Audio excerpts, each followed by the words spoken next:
దొరుకుతాయి. అవి ఏమి దొరకకుండా పోయేటువంటివి ఏమి కాదు కదా. ఆ వెంకటేశ్వర స్వామి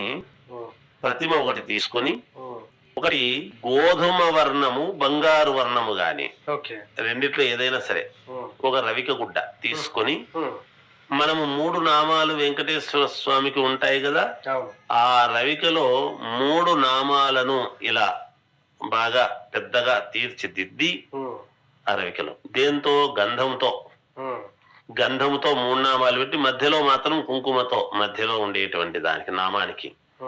కుంకుమతో పెట్టి ఆ ప్రతిమ అందులో పెట్టి, ఒక 3 మన గుప్పిట్లు, ఈ 3 గుప్పిళ్ళు మన శనగపప్పు అందులో వేసి, శనగపప్పు ఏదైనా పర్వాలేదు, అందులో వేసి వెంకటేశ్వర స్వామి, లక్ష్మీ వెంకటేశ్వర స్వామి వారి యొక్క అష్టోత్తరము కుంకుమతో దానికి ఆ దీంట్లో వేసి,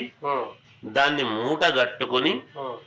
బాగా ముళ్ళేసి మూట పెట్టి, దాన్ని ఇంట్లో బీరువాలో పెట్టి